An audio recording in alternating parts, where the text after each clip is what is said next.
Hi ಎಲ್ರಿಗೂ ನಮಸ್ಕಾರ. ನೀವು ನೋಡ್ತಾ ಇದ್ದೀರಾ ಲಕ್ಕೇಶ್ ಯಶ್ ಯೂಟ್ಯೂಬ್ ಚಾನಲ್. ಇವತ್ತಿನ ಒಂದು ವಿಡಿಯೋದಲ್ಲಿ ನೀವು ಯೂಟ್ಯೂಬಲ್ಲಿ ಹೇಗೆ 1,000 ಸಬ್ಸ್ಕ್ರೈಬರ್ಸ್ನ ಕೇವಲ 10 ದಿನಗಳಲ್ಲಿ ಮಾಡೋದು ಅಂತ ನಾನು ನಿಮಗೆ ತಿಳಿಸ್ಕೊಡ್ತಾ ಇದ್ದೀನಿ. ಕೆಲವೊಂದಷ್ಟು ಟಿಪ್ಸ್ಗಳಿದ್ದಾವೆ, ಅದನ್ನು ನೀವು ಫಾಲೋ ಮಾಡ್ತು ಅಂತಂದರೆ 1,000 ಸಬ್ಸ್ಕ್ರೈಬರ್ಸ್ ಆದಷ್ಟು ಬೇಗ ನೀವು ಕಂಪ್ಲೀಟ್ನ ಮಾಡ್ಬೋದು. ಸೊ ಏನು ಆ ಒಂದು ಟಿಪ್ಸ್ಗಳು ಅಂತ ನಾವು ಈ ಒಂದು ವಿಡಿಯೋದಲ್ಲಿ ನೋಡೋಣ. ವಿಡಿಯೋನ ಶುರು ಮಾಡೋದಕ್ಕಿಂತ ಮುಂಚೆ ನೀವೇನಾದರೂ ಫಸ್ಟ್ ನಮ್ಮ ಯೂಟ್ಯೂಬ್ ಚಾನಲ್ ನೋಡ್ತಾರೆ ದಯವಿಟ್ಟು ಸಬ್ಸ್ಕ್ರೈಬ್ ಮಾಡ್ಕೊಳ್ಳಿ. ಆ್ಯಂಡ್ ವೀಡಿಯೋಸ್ ಆದರೆ ಇವಾಗಲೇ ಒಂದು ಲೈಕ್ ಮಾಡಿ. ಈ ಒಂದು ವಿಡಿಯೋಗೆ 500 ಲೈಕ್ಸ್ ಎಕ್ಸ್ಪೆಕ್ಟ್ ಮಾಡ್ತಾ ಇದ್ದೀನಿ. ಆಯಿತಾ ಲೈಕು? ಬನ್ನಿ ಇವತ್ತಿನ ವಿಡಿಯೋನ ಶುರು ಮಾಡೋಣ. ಓಕೆ ಗೈಸ್, ಯೂಟ್ಯೂಬಲ್ಲಿ ನೀವು ಸಬ್ಸ್ಕ್ರೈಬರ್ಸ್ನ ಇನ್ಕ್ರೀಸ್ ಮಾಡ್ಕೊಳ್ಳೋದಕ್ಕೆ ಮೊದಲನೇ ಟಿಪ್ಸ್ ಏನಪ್ಪ ಅಂತಂದರೆ, ನೀವು ಜಾಸ್ತಿ ಡ್ಯೂರೇಷನ್ ಇರುವಂಥ ವೀಡಿಯೋಸ್ಗಳನ್ನ ನೀವು ಅಪ್ಲೋಡ್ ಮಾಡಬೇಕು. ಓಕೆ, ಇವಾಗ ನೀವು ನನ್ನ ಒಂದು ಚಾನಲ್ನ ನೀವು ನೋಡಿರ್ತಿರಬೇಕಾದ್ರೆ ನಾನು ಆವಾಗವಾಗ 3 ನಿಮಿಷದ ವೀಡಿಯೋ 4 ನಿಮಿಷದ ವೀಡಿಯೋ ಮಾಡ್ತಾ ಇರ್ತೀನಿ. ಎಲ್ಲೋ ಒಂದು ಸಲ ಯಾವುದೋ ಟ್ಯುಟೋರಿಯಲ್ ಮಾಡಿದಾಗ ಅಥವಾ ಯಾವುದೋ ಒಂದು ಅಪ್ಲಿಕೇಶನ್ ಬಗ್ಗೆ ತಿಳಿಸಿದಾಗ ಒಂದು 10 ನಿಮಿಷ ರೀಚ್ ಆಗ್ಬೋದು, 7-8 ನಿಮಿಷ ರೀಚ್ ಆಗ್ಬೋದು. ಆಯಿತಾ? ಬಟ್ ಕಾಮನಾಗಿ ನೀವು ನೋಡೋದಾದ್ರೆ 3 ಇಂದ 4 ನಿಮಿಷ ವೀಡಿಯೋ ಇರುತ್ತೆ. ಸೊ ನಿಮ್ಮ ಒಂದು ಚಾನಲಲ್ಲಿ ಸಬ್ಸ್ಕ್ರೈಬರ್ಸ್ ಇನ್ಕ್ರೀಸ್ ಆಗಬೇಕು ಅಂತಂದರೆ ಈ 3 ನಿಮಿಷ 4 ನಿಮಿಷ ವೀಡಿಯೋದು ಮಾಡೋದನ್ನ ಫಸ್ಟ್ ಬಿಡಿ. ಆಯಿತಾ? ಸೊ ನಾನೇನು ಅಂತಂದರೆ ನಾನು ಮಾಡುವಂಥ ವೀಡಿಯೋಸ್ಗಳು ತುಂಬ ಸಿಂಪಲ್ ಆಗಿರುತ್ತೆ. ಯಾವುದೋ ಒಂದು ಇನ್ಸ್ಟಾಗ್ರಾಮ್ ಅಕೌಂಟ್ ಕ್ರಿಯೇಟ್ ಮಾಡೋದಂಗೆ, ಇನ್ಸ್ಟಾಗ್ರಾಮ್ ಹೊಸ ಅಪ್ಡೇಟ್ ಏನು, ಯೂಟ್ಯೂಬ್ ಅಪ್ಡೇಟ್ ಏನು, ಆ ಥರ ಮಾಡ್ತೀನಿ. ಅದರಿಂದ ನಾನು 3-4 ನಿಮಿಷನೇ ಮಾಡಬೇಕು. ಅದನ್ನು 10 ನಿಮಿಷ ಎಳೆಯೋಕ್ಕಾಗಲ್ಲ, ನಾನು ಸುಮ್ಮನೆ ಎಳೆಯೋಕ್ಕಾಗದ. ಸೊ ಎಳೆಯೋಕ್ಕಾಗಲ್ಲ. ಸೊ ಅದರಿಂದ ನಾನು ಮಾಡಲೇಬೇಕು. ಅಷ್ಟು ನಿಮಿಷಕ್ಕೆ ನಾನು ಮಾಡಿಬಿಟ್ಟು ಬಿಡ್ತೀನಿ. ನಿಮಗೆ ನಿಮ್ಮ ಒಂದು ಚಾನಲಲ್ಲಿ ಸಬ್ಸ್ಕ್ರೈಬರ್ಸ್ ಇನ್ಕ್ರೀಸ್ ಆಗಬೇಕು ಅಂತಂದರೆ ಈ 3 ನಿಮಿಷ 4 ನಿಮಿಷ ಮಾಡುವಂಥ ಕಾನ್ಸೆಪ್ಟ್ಗಳನ್ನ ಬಿಟ್ಬಿಟ್ಟು 10 ನಿಮಿಷ 20 ನಿಮಿಷ ಮಾಡ್ತಾರೆ ನೋಡಿ, ಆ ಥರ ಒಂದು ಕಂಟೆಂಟ್ನ ನೀವು ತಗೋಬೇಕು. ಇವಾಗ 10 ನಿಮಿಷ 20 ನಿಮಿಷ ಕಂಟೆಂಟ್ ಯಾವ ಥರ ಇರುತ್ತೆ? ಎಕ್ಸಾಂಪಲ್, ಇವಾಗ ಯಾವುದೊಂದು ಟ್ಯುಟೋರಿಯಲ್ ಕೈನ್ ಮಾಸ್ಟ್ರು ಉಪಯೋಗಿಸೋದು ಹೆಂಗೆ. ಸೊ ನೀವು ಫಸ್ಟಿಂದ ಕೈನ್ ಮಾಸ್ಟ್ರ್ ಇನ್ಸ್ಟಾಲ್ ಮಾಡಿಕೊಂಡು ಎಡಿಟ್ ಮಾಡಿ ಎಕ್ಸ್ಪೋರ್ಟ್ ಮಾಡಿ ಸೇವ್ ಮಾಡೋದೆಲ್ಲ ಹೆಂಗೆ ಅಂತ ನೀವು ತೋರಿಸೋಷ್ಟರಲ್ಲಿ 10 ನಿಮಿಷ ಅಲ್ಲ 20 ನಿಮಿಷ ಬೇಕಾದರೂ ಹೋಗಿರುತ್ತೆ. ಇಂಥ ಕಾನ್ಸೆಪ್ಟ್ಗಳನ್ನ ನೀವು ಹಿಡ್ಕೋಬೇಕು. ಅಥವಾ ಎಲ್ಲೋ ಕಾಂಟ್ರವರ್ಸಿ ಆಗಿದೆಯಾ ಆ ಥರ ಕಾನ್ಸೆಪ್ಟ್ಗಳನ್ನ ನೀವು ಹಿಡ್ಕೊಂಡ್ರೆ ಅದು 10 ನಿಮಿಷ 20 ನಿಮಿಷ ನೀವು ಮಾತಾಡ್ಬೋದು. ಓಕೆ, ಈ ಥರ ಒಂದು ಕಾನ್ಸೆಪ್ಟ್ಗಳನ್ನ ನೀವು ಇಟ್ಕೊಂಡು ಜಾಸ್ತಿ ಡ್ಯೂರೇಷನ್ ಇರುವಂಥ ವೀಡಿಯೋಸ್ಗಳನ್ನ ನೀವು ಯೂಟ್ಯೂಬಲ್ಲಿ ಮಾಡ್ಬೋದು. ಇವಾಗ ಮ್ಯಾಟ್ರಿಗೆ ಬರ್ತೀನಿ. ಜಾಸ್ತಿ ಡ್ಯೂರೇಷನ್ ಇರುವಂಥ ವೀಡಿಯೋನ ಮಾಡಿದ್ರೆ ಏನು ಪ್ರಯೋಜನ ಅಂತ ನೋಡಿ. ಇವಾಗ ನಾನು 3 ನಿಮಿಷ ವೀಡಿಯೋ ಮಾಡಿದ್ದೀನಿ ಅಂತ ಅಂದ್ಕೊಳ್ಳಿ, 3 ನಿಮಿಷದ ವೀಡಿಯೋ ಯೂಟ್ಯೂಬಲ್ಲಿ. ಅದನ್ನು ಯಾರೋ ಒಬ್ಬ ಬಂದ 2 ನಿಮಿಷ ನೋಡ್ದ. ಮ್ಯಾಕ್ಸಿಮಮ್ ಅವ್ನು ಎಷ್ಟು 3 ನಿಮಿಷ ನೋಡೋಕ್ಕಾಯ್ತದೆ. ಆಯಿತಾ? ಅವ್ನು ನೋಡಲೇಬೇಕು ಫುಲ್ಲು ಅಂತಂದ್ರೆ 3 ನಿಮಿಷ ನೋಡ್ಬೋದು. 4 ನಿಮಿಷ ನೋಡೋಕ್ಕಾಯ್ತದೆ. ನಾನು ಮಾಡಿರೋದೇ 3 ನಿಮಿಷದ ವೀಡಿಯೋ, 4 ನಿಮಿಷ ಹೆಂಗೆ ನೋಡೋಕ್ಕಾಯ್ತದೆ? ಅದನ್ನೇ ನೀವು 10 ನಿಮಿಷ ವೀಡಿಯೋ ಮಾಡಿದಾಗ ಆ ವ್ಯಕ್ತಿ 10 ನಿಮಿಷದ ತನಕ ನೋಡುವಂಥ ಚಾನ್ಸಸ್ ಇರುತ್ತೆ, 9 ನಿಮಿಷದ ತನಕ ನೋಡುವಂಥ ಚಾನ್ಸಸ್ ಇರುತ್ತೆ. ಸೊ ಅವಾಗ ಏನಾಗುತ್ತೆ, ನಿಮ್ಗೆ ಒಂದು ವೀಡಿಯೋಯಿಂದ 9 ನಿಮಿಷ ಕೌಂಟ್ ಆಗುತ್ತೆ. ಇಲ್ಲಿ 3 ನಿಮಿಷದಲ್ಲಿ 2 ನಿಮಿಷ ಕೌಂಟ್ ಆಗುತ್ತೆ. ಯಾವುದಕ್ಕೆ ಜಾಸ್ತಿ ಕೌಂಟ್ ಆಯಿತು? 10 ನಿಮಿಷದ ವೀಡಿಯೋಗೆ ಜಾಸ್ತಿ ಕೌಂಟ್ ಆಯಿತು. ಒಂದು ವ್ಯಕ್ತಿಯಿಂದನೇ 9 ನಿಮಿಷ ಬಂತು, ಇದರಲ್ಲಿ ಒಂದು ವ್ಯಕ್ತಿಯಿಂದ 2 ನಿಮಿಷ ಬಂತು. ಸೊ ಇದೇ ಥರ ಒಂದು 100 ಜನ 2 ನಿಮಿಷ ನೋಡ್ತವ್ರೆ, ಇದೇ ಥರ ಒಂದು 100 ಜನ 9 ನಿಮಿಷ ನೋಡ್ತವ್ರೆ ಅಂತಂದರೆ ಯಾವುದಕ್ಕೆ ಜಾಸ್ತಿ ವಾಚ್ ಟೈಮ್ ಬರುತ್ತೆ? 10 ನಿಮಿಷದ ವೀಡಿಯೋಕ್ಕೆ ತಾನೇ ವಾಚ್ ಟೈಮ್ ಜಾಸ್ತಿ ಬರೋದು. ಯಾಕೆಂತಂದರೆ ಎಲ್ಲ ಪ್ರತಿಯೊಬ್ಬರು ಕೂಡ 9 ನಿಮಿಷ ನೋಡ್ತಾ ಇದ್ದಾರೆ. ಸೊ ಇದಕ್ಕೆ ವಾಚ್ ಟೈಮ್ ಬಂದಾಗ, ವಾಚ್ ಟೈಮ್ ಯಾವಾಗ ನಿಮ್ಮ ಒಂದು ಚಾನಲಲ್ಲಿ ಇನ್ಕ್ರೀಸ್ ಆಗುತ್ತೋ, ಆಯಿತಾ, ಸೊ ನಿಮ್ಮ ಒಂದು ವಿಡಿಯೋ ಆಟೋಮೆಟಿಕಲಿ ವೈರಲ್ ಆಗುತ್ತೆ. ಬೇಕಾದರೆ ನೀವು ಯೂಟ್ಯೂಬಲ್ಲಿ ನೋಡಿ, ಜಾಸ್ತಿ ಟ್ರೆಂಡ್ ಆಗುವಂಥ ವೀಡಿಯೋಸ್ಗಳು, ಜಾಸ್ತಿ ವೈರಲ್ ಆಗುವಂಥದ್ದು, ಜಾಸ್ತಿ ವ್ಯೂಸ್ ಬರುವಂಥ ವೀಡಿಯೋಸ್ಗಳು ಆಲ್ಮೋಸ್ಟ್ ಅಲ್ಲಿ 10 ನಿಮಿಷ 12 ನಿಮಿಷ 20 ನಿಮಿಷ ಇದ್ದೇ ಇರ್ತವೆ. ಆಯಿತಾ? 4 ನಿಮಿಷ 3 ನಿಮಿಷ ವೀಡಿಯೋಗಳು ವೈರಲ್ ಆಯ್ತವೆ. ಬಟ್ ನಾನು ಹೇಳೋದೇನು ಅಂತಂದರೆ, ವಾಚ್ ಟೈಮ್ ಯಾವುದಕ್ಕೆ ಜಾಸ್ತಿ ಬರುತ್ತೋ ಸೊ ಅಂಥ ವೀಡಿಯೋಸ್ಗಳು ಜಾಸ್ತಿ ರೀಚ್ ಆಗುತ್ತೆ. ಸೊ ಆದ್ದರಿಂದ ನಾನು ಏನು ಹೇಳ್ತೀನಿ ಅಂತಂದರೆ, ನೀವು ಸಬ್ಸ್ಕ್ರೈಬರ್ಸ್ನ ನಾನು ಮಾಡಲೇಬೇಕು ಬ್ರೋ ಅಂತ ಫಿಕ್ಸ್ ಆಗಿದರೆ ಇವಾಗಲೇ ಹೇಳ್ತಾ ಇದ್ದೀನಿ ಕೇಳಿ, ಜಾಸ್ತಿ ಡ್ಯೂರೇಷನ್ ಇರುವಂಥ ವೀಡಿಯೋಸ್ಗಳನ್ನ ಮಾಡಿ. ಆದಷ್ಟು ಬೇಗ ಸಬ್ಸ್ಕ್ರೈಬರ್ಸು ಕಂಪ್ಲೀಟ್ ಆಗಿ ಆಯ್ತಾರೆ. ಓಕೆ, ಇನ್ನು 2ನೇ ಟಿಪ್ಸ್ನ ನಾನು ನಿಮಗೆ ಕೊಡೋದಕ್ಕೆ ಇವಾಗ ನಾನು ಬರ್ತೀನಿ. ಸೊ ಈ 2ನೇ ಟಿಪ್ಸ್ ಏನಪ್ಪ ಅಂತಂದರೆ, ತುಂಬ ಜನಕ್ಕೆ ಒಂದು ಕೊರತೆ ಏನಪ್ಪ ಅಂತಂದರೆ, ಬ್ರೋ ನಾನು ವೀಡಿಯೋಸ್ ಮಾಡಿದ್ರೆ ಯಾರೂ ನೋಡಲ್ಲ, ಆಯಿತಾ, ನನಗೆ ವ್ಯೂಸ್ ಇಲ್ಲ, ಸೊ ಆದ್ದರಿಂದ ನಾನು ವೀಡಿಯೋಸ್ ಮಾಡೋದೇ ಇಲ್ಲ ಅಂತ ತುಂಬ ಜನ ಡಿಸೈಡ್ ಆಗಿರ್ತಾರೆ. ನೋಡಿ, ನೀವು ವೀಡಿಯೋಸ್ಗಳನ್ನ ಮಾಡೋದಕ್ಕೆ ಅವಮಾನ ಆಗ್ತಾಯಿದೆ ಅಂತಂದರೆ ನೀವು ಜಸ್ಟ್ ವಾಯ್ಸ್ ಓವರ್ ಕೊಡ್ಬೋದು. ಆಯಿತಾ? ವಾಯ್ಸ್ ಓವರ್ ಕೊಡಿ, ತಲೆ ಕೆಡ್ಸ್ಕೊಬಿಡಿ. ವಾಯ್ಸ್ ಓವರ್ ಕೊಟ್ಟೆ ಲಕ್ಷಗಟ್ಟಲೆ ಮಿಲಿಯನ್ಗಟ್ಟಲೆ ಸಬ್ಸ್ಕ್ರೈಬರ್ಸ್ ಮಾಡಿ ಇವತ್ತು ಅಚೀವ್ ಮಾಡಿರೋರು ಇದ್ದಾರೆ. ಆಯಿತಾ? ಜಸ್ಟ್ ಫೋಟೋ ಸ್ಲೈಡ್ ಶೋ ತೋರಿಸೇ ಅಚೀವ್ ಮಾಡಿರೋರು ತುಂಬ ಜನ ಯೂಟ್ಯೂಬರ್ಸ್ಗಳಿದ್ದಾರೆ. ಸೊ ನೀವು ಕೂಡ ಅವ್ರ ಥರ ಆಗ್ಬೋದು. ಅವಮಾನ ಪಟ್ಕೋಬೇಡಿ. ಆಯಿತಾ? ನಿಮ್ಮ ಕ್ಯಾಮ್ರಾ ಮುಂದೆ ಬರೋಕ್ಕಾಗ್ತಿಲ್ಲ, ಯಾರೂ ನೋಡೋರಿಲ್ಲ ಅಂತಂದರೆ ಬೇಕಾದ್ರೆ ಹಿಂಗೆ ಮಾಡಿ. ಸೊ ಇಲ್ಲ ನನ್ನ ಧೈರ್ಯ ಇದೆ ಅಂತಂದರೆ ಕ್ಯಾಮ್ರಾ ಮುಂದೆ ಮಾಡಿ. ಒಬ್ಬ ಸಬ್ಸ್ಕ್ರೈಬರ್ಸ್ ಇದ್ದರೂ ವೀಡಿಯೋ ಮಾಡೋ ತಾಕತ್ತು ನಿಮ್ಗೆ ಇರಬೇಕು. ಆಯಿತಾ?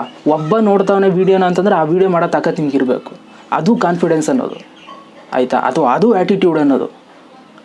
ಸೊ ಆ ಧೈರ್ಯ ಆ ತಾಕತ್ತು ನಿಮ್ಮಲ್ಲಿದ್ದರೆ ಸೊ ನೀವು ಯಾವುದೇ ಒಂದು ಫೀಲ್ಡಲ್ಲಾದರೂ ನೀವು ಅಚೀವ್ನ ಮಾಡ್ಬೋದು. ಯಾಕೆ ಅಂತಂದರೆ ನೋಡಿ, ಒಬ್ಬ ನೋಡ್ತಾವನೆ, ಒಬ್ಬ ಸಬ್ಸ್ಕ್ರೈಬ್ ಆಗಿದ್ದಾನೆ ಅಂತಂದರೆ ಅವನು ನಿಮ್ಮನ್ನು ಇಷ್ಟಪಟ್ಟು ಸಬ್ಸ್ಕ್ರೈಬ್ ಆಗಿರೋದು. ನೀವೇನು ಕಾಸು ಕೊಟ್ಟಿದ್ದೀರಾ ಅವ್ನಿಗೆ, 20 ರೂಪಾಯಿ ಕೊಟ್ಟಿದ್ದೀರಲ್ಲ, ಸಬ್ಸ್ಕ್ರೈಬ್ ಆಗೋಲ್ಲ, ನನ್ನ ವೀಡಿಯೋ ನೋಡೋ ಅಂತ ಕೊಟ್ಟಿದ್ದೀರಾ? ಇಲ್ಲ, ಅವ್ನು ಮನ್ಸಾರೆ ಬಂದು ನಾನು ಇವರು ನೋಡಬೇಕು, ಲಕ್ಕೇಶ್ ವೀಡಿಯೋನ ನಾನು ಅವ್ರು ಅಪ್ಲೋಡ್ ಮಾಡೋದನ್ನ ಪ್ರತಿಯೊಂದು ವೀಡಿಯೋ ನೋಡಬೇಕು ಅಂತ ಸಬ್ಸ್ಕ್ರೈಬ್ ಆಗಿ ಇಟ್ಕೊಂಡಿರ್ತಾರೆ. ಸೊ ಅವ್ರಿಗೆ ಮೋಸ ಮಾಡಬೇಡಿ, ನೀವು ವೀಡಿಯೋ ಮಾಡಿ ಅವ್ರಿಗೋಸ್ಕರ. ಓಕೆ, ಸೊ ಯಾರೋ ಏನು ಹೇಳ್ತಾರೆ, ವ್ಯೂಸ್ ಬರೋಲ್ಲ ನಿಮಗೆ, ಅದು ಬರೋಲ್ಲ, ಇದು ಬರೋಲ್ಲ, ಅವೆಲ್ಲ ತಲೆಗೆ ಹಾಕಬೇಡಿ ಆಯಿತಾ. ನಾನು ನೋಡೋರು ಅವ್ರಿಗೆ ನಾನು ವೀಡಿಯೋ ಮಾಡ್ತೀನಿ ಅಷ್ಟೇ, ಮುಗೀತು. ಸೊ ಅವಮಾನ ಪಟ್ಕೋಬೇಡಿ. ಈ ಅವಮಾನ ಪಟ್ಕೊಂಡ್ರೆ ನೀವು ಯೂಟ್ಯೂಬಲ್ಲಿ ಸಬ್ಸ್ಕ್ರೈಬರ್ಸ್ ಇನ್ಕ್ರೀಸ್ ಮಾಡೋದಕ್ಕಂತೂ ಆಗೋದಿಲ್ಲ. ಸೊ ಆದ್ದರಿಂದ ಹೇಳ್ತಾ ಇದ್ದೀನಿ. ಓಕೆ, ಸೊ ಇದು ನನ್ನ ಕಡೆಯಿಂದ 2ನೇ ಟಿಪ್ಸ್. ಆ್ಯಂಡ್ 3ನೇ ಟಿಪ್ಸ್ಗೆ ಬರೋದಾದರೆ, ಈ ಶಾರ್ಟ್ ವೀಡಿಯೋಸ್ಗಳೇನಿದೆ ಇದನ್ನು ಅಪ್ಲೋಡ್ ಮಾಡಬೇಕು ಆಯಿತಾ. ಸೊ ನೋಡಿ ನಾನು ಅಪ್ಲೋಡ್ ಮಾಡುವಂಥ ಪ್ರತಿ ಒಂದು 10 ವೀಡಿಯೋದಲ್ಲಿ ಒಂದು 5 ವೀಡಿಯೋಗಾದರೂ ಯಾಕೋ ಇವೆಲ್ಲ ನಿಮಗೆ ಅನ್ನೋ ಒಂದಷ್ಟು ಜನ ಇದ್ದೇ ಇರ್ತಾರೆ ಆಯಿತಾ. ಅಂದರೆ ಡಬ್ ಸ್ಮ್ಯಾಶ್ನ ಶಾರ್ಟ್ ವೀಡಿಯೋಸ್ಗಳಿಗೆ ಇವೆಲ್ಲ ಬೇಕಾ ಆಯಿತಾ. ಸೊ ಈ ಥರ ಯಾಕೆ ಅಂತಂದರೆ, ಈ ಶಾರ್ಟ್ ವೀಡಿಯೋಸ್ಗಳನ್ನ ನೋಡಿದಾಗ ನಮ್ಗನ್ಸುತ್ತೆ, ಇವ್ನು ಯಾವನ್ ಗುರು, ಇವನೇನು ದೊಡ್ಡ ಹೀರೋನಾ ಅಂತ ಅನಿಸುತ್ತೆ. ಇವಾಗ ನಾನು ಸುಮ್ಮನೆ ಯಾವುದಕ್ಕೂ, ಈಗ ರಾಬರ್ಟ್ ಸಿನಿಮಾ ಸಾಂಗು ಅಥವಾ ಪೊಗರುಗೋ ಯಾವುದಕ್ಕೂ ಒಂದು ಸುಮ್ಮನೆ ಒಂದು ಡಬ್ ಸ್ಮ್ಯಾಶ್ ಮಾಡಿಬಿಟ್ರೆ, ಓಹ್ ಇವನೇನು ಹೀರೋನಾ, ಹೊಡೆದ್ಬಿಡ್ತೀಯಾ ಡೈಲಾಗು, ಹೊಡೆದ್ಬಿಡ್ತೀಯಾ, ಸಿಗ್ದಾಕ್ಬಿಡ್ತೀಯಾ ಅನ್ನೋ ಥರ ಅದು ನೋಡೋರ್ಗೆ ಹಂಗೆ ಫೀಲ್ ಆಗುತ್ತೆ. ಈಗ ನಾನೇ ಯಾರ್ದೋ ಒಂದು ಬೇರೆಯವ್ರು ನೋಡಿದಾಗ ಹಂಗೆ ಅನಿಸುತ್ತೆ, ಏನು ಇವನು ಆ್ಯಟಿಟ್ಯೂಡಾ ಅನ್ನೋ ಥರ. ಸೊ ಇದು ಆಟೋಮೆಟಿಕಲಿ ಆಗುತ್ತೆ ಶಾರ್ಟ್ ವೀಡಿಯೋಸ್ಗಳಲ್ಲಿ. ಸೊ ಇದಾಗುತ್ತೆ ಅಂದ್ಬಿಟ್ಟು ನೀವು ಮಾಡೋದನ್ನು ನಿಲ್ಲಿಸಿದ್ರೆ ತುಂಬ ತಪ್ಪಾಗುತ್ತೆ. ಯಾಕೆ ಅಂತಂದರೆ, ಈ ಶಾರ್ಟ್ ವೀಡಿಯೋಸ್ಗಳನ್ನ ನೀವು ಯಾವಾಗ ಮಾಡ್ತೀರೋ, ಎಕ್ಸಾಂಪಲ್ ಈಗ ನೀವೊಂದು ಚಾನಲ್ ಕ್ರಿಯೇಟ್ ಮಾಡಿದ್ದೀರಾ, ಬರೀ ಶಾರ್ಟ್ ವೀಡಿಯೋಸ್ಗಳನ್ನ ಅಪ್ಲೋಡ್ ಮಾಡ್ತಾಯಿದ್ದೀರಾ ಅಂತ ಅಂದ್ಕೊಳ್ಳಿ. ಸೊ ನಿಮ್ಮ ಒಂದು ವೀಡಿಯೋಸ್ಗಳನ್ನ ನೋಡೋರು ಒಂದಷ್ಟು ಜನ ಇರ್ತಾರೆ ಶಾರ್ಟ್ ವೀಡಿಯೋಸ್ಗಳನ್ನ. ಸೊ ನೀವು ಸಡನ್ನಾಗಿ ಯಾವುದೋ ಒಂದು ವ್ಲಾಗ್ ಮಾಡಿದ್ರಿ, ಅಥವಾ ಸಡನ್ನಾಗಿ ಯಾವುದೋ ಒಂದು ಟೆಕ್ನಾಲಜಿ ವೀಡಿಯೋ ಮಾಡಿದ್ರಿ, ಒಂದು ಟೆಕ್ನಾಲಜಿ ಚಾನಲ್ ಓಪನ್ ಮಾಡಿದ್ರಿ ಅಂತಂದರೆ ನೋಡಲೇಬೇಕು ಅಂತ ನೋಡ್ತಾರೆ. ಯಾಕೆ ಅಂತಂದರೆ, ಇವನ್ನ ಡಬ್ ಸ್ಮ್ಯಾಶ್ ಮಾಡ್ತಿದ್ರು, ತಡಿ ವ್ಲಾಗ್ ಹೆಂಗೆ ಮಾಡೋರು ನೋಡೋಣ, ತಡಿ ಟೆಕ್ನಾಲಜಿ ವೀಡಿಯೋ ಹೆಂಗೆ ಮಾಡೋರು ನೋಡೋಣ, ಮಾಡೋಕ್ಕೆ ಬರುತ್ತಾ ಇಲ್ವಾ, ಮಾಡಿದಾರಾ ಇಲ್ವಾ ಅಂತ ನೋಡಬೇಕು ಅಂತ ನೋಡ್ತಾರೆ. ಸೊ ಆದ್ದರಿಂದ ನಾನು ಏನು ಹೇಳ್ತೀನಿ ಅಂತಂದರೆ, ಪ್ರತಿಯೊಂದು ಟೆಕ್ ಯೂಟ್ಯೂಬರ್ಸ್ ಅಥವಾ ಯಾವುದೇ ಒಂದು ಯೂಟ್ಯೂಬರ್ ಯಾವುದೇ ಕ್ಯಾಟಗರಿ ಆಗಿದ್ದರೂ ಕೂಡ, ಸೊ ನೀವು ಹೊಸ ಯೂಟ್ಯೂಬರ್ಸ್ಗಳು ಆದಷ್ಟು ಶಾರ್ಟ್ ವೀಡಿಯೋಸ್ಗಳನ್ನ ನೀವು ಅಪ್ಲೋಡ್ ಮಾಡಿ. ಇದರಿಂದ ಆಡಿಯನ್ಸ್ಗಳಿಗೂ ಕೂಡ ನಿಮ್ಮನ್ನು ನೋಡಬೇಕು ಅಂತ ಒಂದು ಆಸೆ ಇರುತ್ತೆ. ಯಾವುದೋ ಒಂದು ಡ್ಯಾನ್ಸಲ್ಲಿ ನೋಡಬೇಕು, ಅಥವಾ ಒಂದು ಡಬ್ ಸ್ಮ್ಯಾಶಲ್ಲಿ ಅಥವಾ ಒಂದು ಡೈಲಾಗಲ್ಲಿ ನೋಡಬೇಕು ಅಂತ ಅವ್ರಿಗೊಂದು ಆಸೆ ಇರುತ್ತೆ. ಅದು ಫುಲ್ಫಿಲ್ ಮಾಡಿ, ತಪ್ಪೇನಿದೆ ಆಯಿತಾ. ಈಗ ನಾವು ಡಬ್ ಸ್ಮ್ಯಾಶ್ ಮಾಡಿದ ತಕ್ಷಣ ನಾವೇನು ಹೀರೋ ಆಗಿ ಕಾಲರ್ ಎತ್ಕೊಂಡು ಇವತ್ತು ಕಟೌಟ್ ಬಂದ್ಬಿಡಲ್ಲ. ಜಸ್ಟ್ ನಮ್ಮ ಖುಷಿಗೆ ನಾವು ಮಾಡೋಣ. ಆ್ಯಂಡ್ ಆಡಿಯನ್ಸ್ಗಳು ಕೂಡ ಅದರಲ್ಲಿ ಖುಷಿ ಪಡೋರು ಇರ್ತಾರೆ, ಸೂಪರ್ ಬರೋ ನೀವು ಅನ್ನೋರು ಇರ್ತಾರೆ. ಸೊ ಅವ್ರಿಗೋಸ್ಕರ ವೀಡಿಯೋ ಮಾಡಿ. ಶಾರ್ಟ್ ವೀಡಿಯೋಸ್ಗಳು ಎಷ್ಟು ಚೆನ್ನಾಗಿ ರೀಚ್ ಆಗುತ್ತೆ ಅಂತಂದರೆ, ಬೇಕಾದ್ರೆ ನಾನು ಪ್ರೂಫ್ ಕೊಡ್ತೀನಿ. ಇವಾಗ ನನ್ನ ಚಾನಲ್ ಓಪನ್ ಮಾಡಿಬಿಟ್ಟು ನೀವು ಜಸ್ಟ್ ಲಾಸ್ಟಲ್ಲಿ ನಿಮಗೆ ಸ್ವೈಪ್ ಮಾಡಿ, ಶಾರ್ಟ್ ವೀಡಿಯೋಸ್ಗಳು ಬರುತ್ತೆ. ನಾನು ಮಾಡಿರುವಂಥ 4 ನಿಮಿಷ 3 ನಿಮಿಷ ವೀಡಿಯೋಗಿಂತ ಜಾಸ್ತಿ ವ್ಯೂಸ್ ಈ ಶಾರ್ಟ್ ವೀಡಿಯೋಗಳಿಗೆ ಬಂದಿದೆ.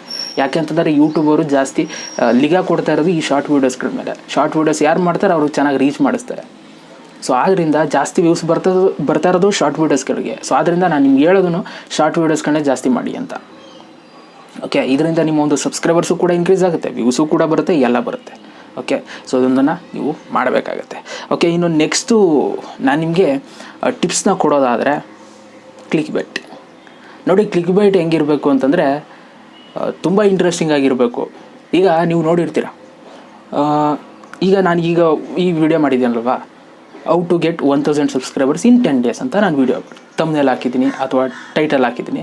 ಸೊ ಈ ವಿಡಿಯೋಗೆ ನಾನು ಬೇರೆ ಥರನೂ ಒಂದು ಟೈಟಲ್ನ ಕೊಡ್ಬೋದಿತ್ತು, ಒಂದು ತಮ್ನೇಲ್ನ ಹಾಕ್ಬೋದಿತ್ತು. ಹೆಂಗೆ ಕೊಡ್ಬೋದಿತ್ತು, how to grow new YouTube channel ಅಂತಲೂ ಕೂಡ ತಮ್ನೇಲ್ನ ಕೊಡ್ಬೋದಿತ್ತು. How to grow new YouTube channel ಅಂತ ಟೈಟಲ್ನ ಹಾಕ್ಬೋದಿತ್ತು. ಆದರೆ ನಾನು how to get 1000 subscribers in 10 days ಅಂತ ಕೊಟ್ಟಿದ್ದೀನಿ. ಇದು ಕೊಟ್ಟದ ತಕ್ಕಂಗೆ ನಾನು ವೀಡಿಯೋ ಮಾಡ್ತಾಯಿದ್ದೀನಿ ತಾನೆ ಒಳಗಡೆ. ಈಗ ಸಬ್ಸ್ಕ್ರೈಬರ್ಸ್ ಇನ್ಕ್ರೀಸ್ ಮಾಡೋದಂಗೆ, 1000 ಸಬ್ಸ್ಕ್ರೈಬರ್ಸ್ ಮಾಡೋದಂಗೆ ಅಂತಲೇ ನಾನು ಹೇಳ್ತಾ ಇರೋದು ವೀಡಿಯೋದಲ್ಲಿ. ಸೊ ಆದ್ದರಿಂದ ಆಡಿಯನ್ಸ್ಗಳಿಗೆ ನೀವು 2 ಥರ ತಮ್ನೇಲ್ ಹಾಕಿ ನೀವು ಅಟ್ರ್ಯಾಕ್ಟ್ ಮಾಡ್ಕೋಬೋದು.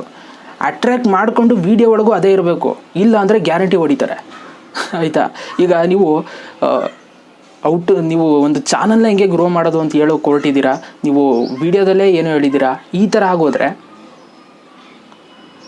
ಕ್ಲಿಕ್ ಆಗಲ್ಲ ಆಯಿತಾ. ನಿಮ್ಮ ಮೇಲೆ ಬೇರೆ ಥರನೇ ಭರವಸೆ ಬಂದುಬಿಡುತ್ತೆ. ಈಗ ನಾನು ಹೌ ಟು ಗೆಟ್ 1000 ಸಬ್ಸ್ಕ್ರೈಬರ್ಸ್ ಅಂತಲೇ ನಾನು ತಮ್ನೇಲ್ ಹಾಕಿರೋದು, ವೀಡಿಯೋದ ಒಳಗೆ ಹೇಳ್ತಾ ಇರೋದು ಅದನ್ನೇ.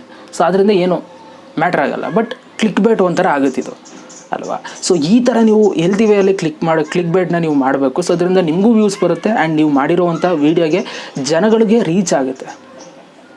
ಓಕೆ, ಸೊ ಆದ್ದರಿಂದ ಆವಾಗವಾಗ ಕ್ಲಿಕ್ ಬೈಟ್ ಒಳ್ಳೆ ಥರ ಮಾಡಿ. ಓಕೆ, ಇದು ನನ್ನ ಕಡೆಯಿಂದ ಇನ್ನೊಂದು ಟಿಪ್ಸ್ ನಿಮ್ಮೊಂದು ಚಾನಲ್ನ ಗ್ರೋ ಮಾಡೋದಕ್ಕೆ. ಸೊ ಆ್ಯಂಡ್ ಇದ್ರ ಜೊತೆಗೆ ನಿಮ್ಮೊಂದು ಚಾನಲಲ್ಲಿ ಸಬ್ಸ್ಕ್ರೈಬರ್ಸ್ನ ಇನ್ಕ್ರೀಸ್ ಮಾಡಬೇಕು ಅಂತಂದರೆ, ಟ್ರೆಂಡಿಂಗ್ ವೀಡಿಯೋಸ್ಗಳನ್ನ ನೀವು ಕ್ಯಾಚ್ ಮಾಡ್ಕೋಬೇಕು. ತುಂಬ ಜನ ಕೇಳ್ತಾ ಇರ್ತಾರೆ ನನ್ನ, ಬ್ರೋ ನೀವು ಎಲ್ಲಿ ಹುಡುಕ್ತೀರಾ ಕಾನ್ಸೆಪ್ಟ್ನ, ಟ್ರೆಂಡಿಂಗ್ ವೀಡಿಯೋಸ್ಗಳು ಹೆಂಗೆ ನಾವು ಹುಡ್ಕೋದು ಅಂತ.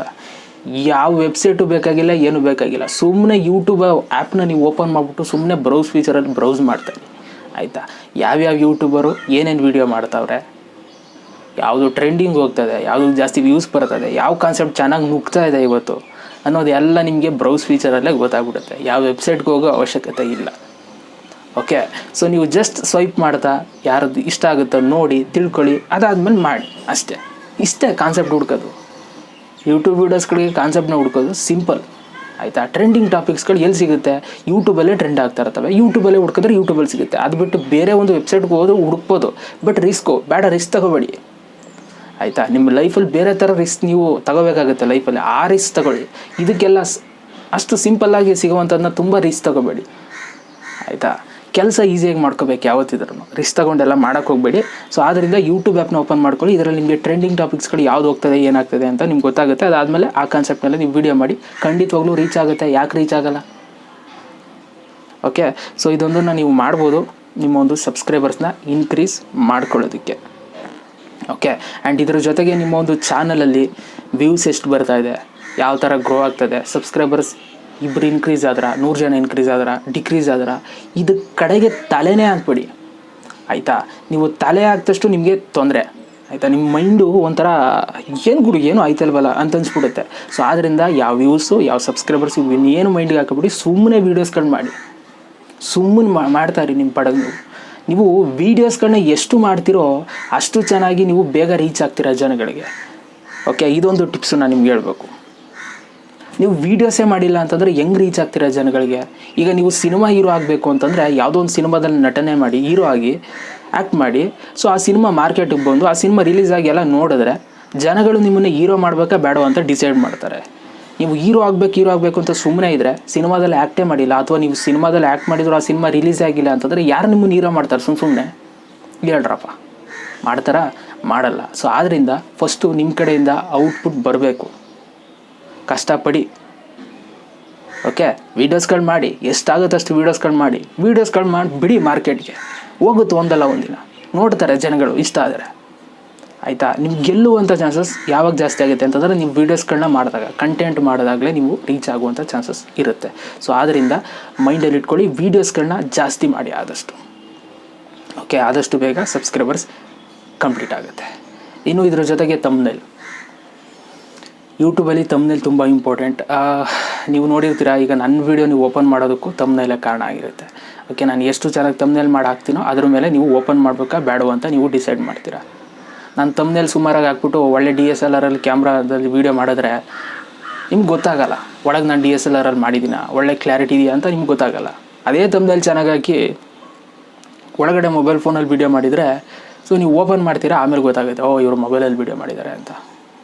ಸೊ ಆದ್ದರಿಂದ ತಮ್ನೇಲ್ ಮೇಲೆಲ್ಲ ಡಿಪೆಂಡ್ ಆಗುತ್ತೆ. ನೀವು ಯೂಟ್ಯೂಬ್ ಆ್ಯಪ್ನ ಓಪನ್ ಮಾಡಿದ ತಕ್ಷಣ ನಿಮ್ಮ ವೀಡಿಯೋ ಪ್ಲೇ ಆಗಿಬಿಡಲ್ಲ, ತಮ್ನೇಲ್ ತೋರಿಸೋದು. ಸೊ ಆದ್ದರಿಂದ ಫಸ್ಟ್ ಇಂಪ್ರೆಷನ್ ಬೆಸ್ಟ್ ಇಂಪ್ರೆಷನ್ ಅಂತ ಹೇಳ್ತಾರೆ. ಸೊ ಆದ್ದರಿಂದ ನೀವು ತಮ್ನೆಲ್ಲ ಫಸ್ಟು ಚೆನ್ನಾಗಿ ಮಾಡಿ, ಅದಾದಮೇಲೆ ಒಳಗಡೆಗೆ ಜನಗಳು ಎಂಟ್ರಿ ಆಗ್ತಾರೆ. ಸೊ ಅಲ್ಲಿ ನೀವು ನೆಕ್ಸ್ಟ್ ಸ್ಟೆಪ್ಪು ನೀವು ಅಟ್ರ್ಯಾಕ್ಟ್ ಮಾಡುವಂಥ ರೀತಿನ ನೀವು ತಿಳ್ಕೊಬೇಕಾಗುತ್ತೆ. ಸೊ ಫಸ್ಟ್ ಸ್ಟೆಪ್ ನಿಮ್ಗೆ ಬೇಕಾಗಿರೋದು ತಮ್ನೇಲ್ ಮಾಡೋದು ಹೆಂಗೆ, ಯೂಟ್ಯೂಬ್ ಚಾನಲ್ ಕ್ರಿಯೇಟ್ ಮಾಡೋದು ಹೆಂಗೆ, ಯೂಟ್ಯೂಬಿಂದ ದುಡ್ಡು ಮಾಡೋದು ಹೆಂಗೆ, ಎಲ್ಲ ಥರ ವೀಡಿಯೋ ಮಾಡಿ ಎಸ್ಬಿಟ್ಟಿದ್ದೀನಿ, ಆಯಿತಾ. ಇವಾಗ ಸ್ಕ್ರೀನ್ ಮೇಲೆ ಬರುತ್ತೆ, ಎಲ್ಲ ಒಂದು ವೀಡಿಯೋನ ನೀವು ನೋಡಿ ತಿಳ್ಕೊಬೋದು. ಸೊ ಐ ಥಿಂಕ್ ಈ ಒಂದು ವೀಡಿಯೋ ಇಷ್ಟ ಆಗಿದೆ ಅಂತ ಅಂದ್ಕೊಳ್ತೀನಿ. ಆದಷ್ಟು ಬೇಗ ನಿಮ್ಮ ಒಂದು ಚಾನಲಲ್ಲಿ 1,000 ಸಬ್ಸ್ಕ್ರೈಬರ್ಸ್ ಕಂಪ್ಲೀಟ್ ಆಗಲಿ. ಕಂಪ್ಲೀಟ್ ಆದಮೇಲೆ ಈ ವಿಡಿಯೋ ಕೆಳಗಡೆ ಕಮೆಂಟ್ ಬಾಕ್ಸಲ್ಲಿ ನೀವು ಕಮೆಂಟ್ ಮಾಡಬೇಕು, ಬರೋ 1,000 ಸಬ್ಸ್ಕ್ರೈಬರ್ಸ್ ಕಂಪ್ಲೀಟ್ ಆಯಿತು ಅಂತ, of course. Okay, so thank you so much ಈ ಒಂದು ವೀಡಿಯೋ ನೋಡೋದಕ್ಕೆ. ಐ ಥಿಂಕ್ ಈ ಒಂದು ವೀಡಿಯೋ ನಿಮ್ಗೆ ಎಷ್ಟು ಇಷ್ಟ ಆಯಿತು, 5 ಪಾಯಿಂಟ್ಸ್ಗೆ ಎಷ್ಟು ರೇಟಿಂಗ್ಸ್ ಕೊಡ್ತೀರಾ ಅಂತ ನೀವು ನನಗೆ ಕಮೆಂಟ್ ಬಾಕ್ಸಲ್ಲಿ ಕಮೆಂಟ್ ಮಾಡಬೇಕು, ಕಾಯ್ತಾ ಇರ್ತೀನಿ. ಓಕೆ, ಮತ್ತೆ ಸಿಗ್ತೀನಿ. ಎಲ್ರಿಗೂ ಬಾಯ್, ಜೈ ಹಿಂದ್, ವಂದೇ ಮಾತರಂ. ಡಿಸ್ಕ್ರಿಪ್ಷನಲ್ಲಿ ಇನ್ಸ್ಟಾಗ್ರಾಮ್ ಲಿಂಕ್ ಇದೆ, ಫಾಲೋ ಮಾಡೋದು ಮರಿಬೇಡಿ. ಓಕೆ, ಬಾಯ್.